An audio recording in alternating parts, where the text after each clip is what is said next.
Ne varsınız burada? Təşkiş eləyik qaqaş. Burada ne ediyorsunuz be? Harda eləyək? Yaşıllıktır. Sağını da kəsmir. Sağ yazılmış. Səsiniz qardaş. Sən bura harda paylaşırsan? Bunu Hə. neyse. Sən ümumiyyətcə deyirəm mən. Bunu mən Xəbərim hər olmadı. yerdə, sosial şəbəkələrdə, Yaxşı. platforma var orada. Hə, Sağ deyirəm. kesilmiş ha. Yani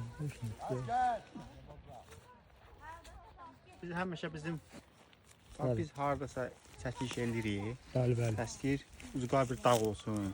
Baxın. Biz çəkiş eləyən vaxtı gəlirlər, adam tökülür. Bu yəni Biz də gözləyik ki, onlar gəlsin, sonra çəkiş sanat eləyik. izləyicilərin yəni hücumu nəticəsində baş vermiş bir Hə, şey. yox, Siz nə deyə bilərsiniz Naşımədən bu barədə? Ben onu deyə bilərəm ki, 100 olsa içərdim. 100 olsa içərdim. 100 olsa içərdim. Ben siz nə deyə bilərsiniz bu barədə qardaş? Mən işə demirəm, gözləm ki, çıxsınlar, getsinlər, biz də çəkişsinlər. Əslində yarım da olar, yəni. Ya çubuş da olar, fərqi yoxdur. Heç nə yox. Özə qışqırırlar,